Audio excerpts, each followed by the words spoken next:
Televisando la educación es el título de nuestra conferencia del día de hoy. Desigualdad social, televisión, 60. Probablemente estas palabras no les hagan sentido o crean que no tengan relación. Podrían no tenerla, pero sí la tienen. La desigualdad social en México se refleja mucho en la educación que reciben los niños de todas las edades. Sin embargo, nos enfocaremos en niños de primaria a secundaria. La desigualdad social en la educación que vivimos en México se refleja sobre todo en la educación pública y privada, donde hay grandes diferencias. Pero, ¿qué es lo importante de que haya una desigualdad dentro de la educación? Simple y sencillamente porque sin la información, sin la educación para poder entender esa información, no podemos generar un pensamiento acerca de cómo estamos viviendo las situaciones en México, en nuestro país, y que nos afectan. Y no podemos luchar por nuestros intereses en su totalidad. Así como mi compañero expuso, sí existe una diferencia marcada entre el sistema público y privado, e incluso dentro del privado hay diferentes niveles que varían muchísimo en cuanto a su calidad, dependiendo del poder adquisitivo que tiene cada uno de los ciudadanos que procuran una educación de ese tipo. Hemos hablado, y ustedes lo saben porque lo hemos investigado en el semestre, que la educación pública está afligida por muchos factores como huelgas, trabajo infantil, deserción a causa de pobreza. Y bien, esto ya lo sabemos, pero es simplemente para enfatizar un poco el punto de que es claro que no existe tal cosa en México como un acceso universal a una educación de calidad. Lo que sí existe, sin embargo, y una de las pocas cosas en las que se puede decir que tenemos un acceso casi universal, es la televisión. Televisión. 95% de los mexicanos actualmente tienen acceso a la televisión abierta, porque menos del 30% tiene acceso a la televisión de paga y menos del 25% tiene acceso al internet. ¿Por qué es importante la televisión para los comunicólogos, para los de marketing y sobre todo para los que les interesa la educación? Porque la televisión es considerada como parte de uno de los elementos que promueven la socialización y establecen ciertos modelos educativos y culturales de una manera sencilla y entretenida. Sin embargo, no todos los programas son buenos o son educativos. TV Azteca, Televisa, son las dos televisoras que todos conocemos, que todos criticamos, pero sin embargo que todos vemos. ¿Por qué? Porque son de televisión abierta. Sus programas como Lo que la vida me robó o Ventaneando son uno de los que más se consumen. Telenovelas, programas de chismes, son programas que no dejan nada a la educación, que no promueven ningún conocimiento, que no promueven ningún valor. Y además, establecen modelos socioculturales que no son positivos. Por ejemplo, los estéticos, los económicos o los extremos que marcan la desigualdad social y económica, por ejemplo, entre los más ricos y los más pobres. Y no ponen una parte intermedia, y la mayoría de estos programas no son aptos para la audiencia infantil. Pero, Rodrigo, ¿me puedes decir qué podemos hacer? Bueno, como lo dijiste tú, el problema de la televisión es garrafal en México. O sea, existe un duopolio televisivo muy marcado y ha existido desde siempre, o sea, al menos desde que yo tengo memoria. Y realmente el problema de hacer que esa televisión sea más diversa y llegue a más gente y llegue a ese 95% que tiene acceso a una TV abierta es demasiado grande como para atacarlo de la misma forma. Pero bien, lo que sí podemos hacer, y como mencionabas, existe una especie de negligencia hacia la parte infantil, ya que la mayoría de los programas que se producen en Televisa y TV Azteca no tienen o no están enfocados o diseñados para niños, no están enfocados a educar a niños. Y de hecho, te acuerdo un estudio de la Universidad La Salle Bajío realizado en 2008, me parece, se encontró que el 95% de la programación en el Canal 5, que es como el único programa de Televisa que está un poco enfocado a niños, son caricaturas extranjeras de tipo como Bob Esponja o Simon, ¿sí? Que no estoy dudando de su calidad educativa, pero no sé qué tanto tengan. Y bien, para solucionar el problema, proponer una solución desde el punto de vista de mercadotecnia y comunicación, encontramos muy interesante el ejemplo de Sesame Workshop. Sesame Workshop es la organización sin fines de lucro que está a cargo de diseñar y transmitir y difundir principalmente el programa Plaza Sésamo. Estoy seguro que todos reconocen a Elmo y algunos quizás vieron Plaza Sésamo chiquitos.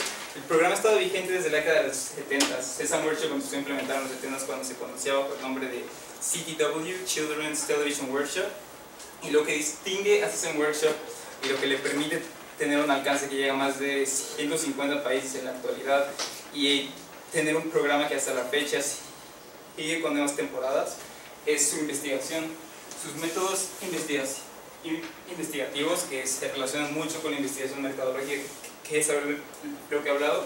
Fue algo sumamente innovador en la época, sin embargo no es lo suficientemente imitado o no se encuentran ejemplos actuales que hagan eso. Existen muchísimas técnicas que han usado, pero una de las más interesantes desde nuestro punto de vista fue el distractor, que fue una que generaron ellos internamente, que consiste en poner a dos niños o un niño en un cubículo ante dos pantallas distintas. Una pantalla muestra el programa que están evaluando, si sale al aire la próxima semana o no. En la otra pantalla les muestra una serie de diapositivas que cambian dentro de cierto periodo de tiempo y fortalecen esto con el uso de una técnica que se llama seguimiento ocular, que básicamente les pone a los niños una especie de monitor al lado de su cara que puede registrar el movimiento de la fóvea y medir exactamente en qué punto de la pantalla están dirigiendo su atención en determinado momento. Y así es como ellos evalúan y diseñan programas para niños y ven la forma de hacerlos lo más efectivo posible, y es así como consiguen resultados que los hacen una organización tan interesante. Hablando un poco de los resultados, esta fotografía fue tomada de su página web, en la que mencionan que hoy en día entre los chavos que están en preparatoria en Estados Unidos, los que dijeron haber visto Plaza Sésamo seguido de niños, o los que lo veían al menos como una vez al día o incluso más de una vez al día y recuerdan haberlo visto, mostraban una mejoría del 16% en su GPA, que es como el promedio allá. Y no solo se queda en Estados Unidos, incluso en Bangladesh hicieron un estudio entre los niños de 4 años en el que los que mencionaban haber visto el show mostraban una mejoría del 67% en su capacidad lectora. Lo mismo sucede en Indonesia, y lo mismo sucede con los padres incluso, que decían haber visto un ávido interés por parte de sus niños en el mundo independiente fuera de Bangladesh o Indonesia, un ávido interés por aprender, un ávido interés por leer y por procurar más conocimiento para ellos mismos, y esto lo afirmaban el 90% de los padres cuyos hijos estaban expuestos a Plaza Sésamo. Este es un punto crítico desde nuestro punto de vista hacia el problema de la educación, porque si bien la educación pública es difícil de resolver y quizás no sea tan adecuada, si bien la educación privada tiene muchos niveles, el hecho de a una edad tan temprana, que estamos hablando de 3 años o 4 años, implementarle a una persona el ávido interés por procurar conocimiento es algo que se queda con ellos de por vida. Es algo que si viéramos en México tendría diferencias abrumadoras, porque al fin de cuentas los libros son libros, el conocimiento es conocimiento, y si una persona, aunque por las circunstancias en las que se encuentra, tiene el deseo de aprender y puede procurar un libro o un adulto al quien admira o conectarse a internet quizás, entonces él o ella sí podrían distinguir y procurar una como educación propia independientemente de sus recursos, y eso sería muy interesante en México. Pero la pregunta es ¿cómo lo hacemos? ¿Cómo hacemos que llegue más gente? Cuando revisamos los resultados, algo que es un poco triste y un poco extraño es que México no figura en sus resultados. Lo revisamos bastante bien y el estudio hablaba de Egipto, de Alemania, de varios países de Europa, pero en ningún momento se mencionaba México, a pesar de que el programa en México se implementó en 1972 de una manera en la que fue coproducido por Televisa y por CTW en ese entonces, pero por más que investigamos, no existe una forma de asegurar que la manera de implementarlo fue 100% basada en la técnica que mencionaba que usa Sesame Workshop. Entonces podemos quizás asumir que el programa no estaba diseñado conforme a las necesidades de niños mexicanos y quizás por eso no fue tan efectivo como pudo haber sido.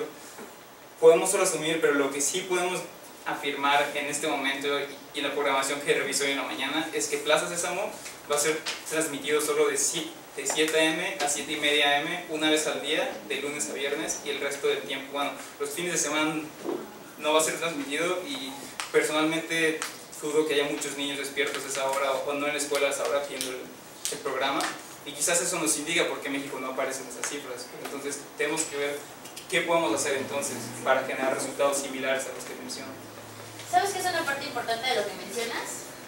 Que para todos nosotros que hemos visto esta clase de programas hemos podido ser testigos que a veces la educación no se pelea con el entretenimiento. Sin embargo, en la televisión mexicana hay algunos canales de televisión abierta de educación que no tienen tanto seguimiento. Algunos de esos son Ingenio TV, TV UNAM y Conalcuta, Canal 22, por si no lo sabían. Estos canales tienen una programación educativa, pero a veces son de difícil... Pues, para digerir la información está complicado si eres un niño. Sin embargo, con marionetas, como por ejemplo la Rana René, que también maneja la asociación civil que estamos platicando, o por ejemplo Elmo, son personajes que pueden llegar a los niños de una forma fácil, divertida y que funcione la comunicación y la educación.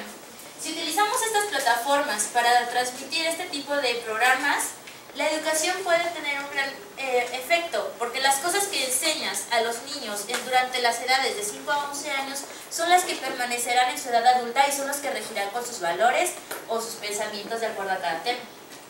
Terminamos. Cierran, por favor. Finalmente, esto es lo que proponemos. Como Merca y Comunicación, transmitir estos programas en televisión abierta puede ser un gran cambio para la vida de los niños, para la vida de los mexicanos y sobre todo la educación y el progreso de México. Gracias.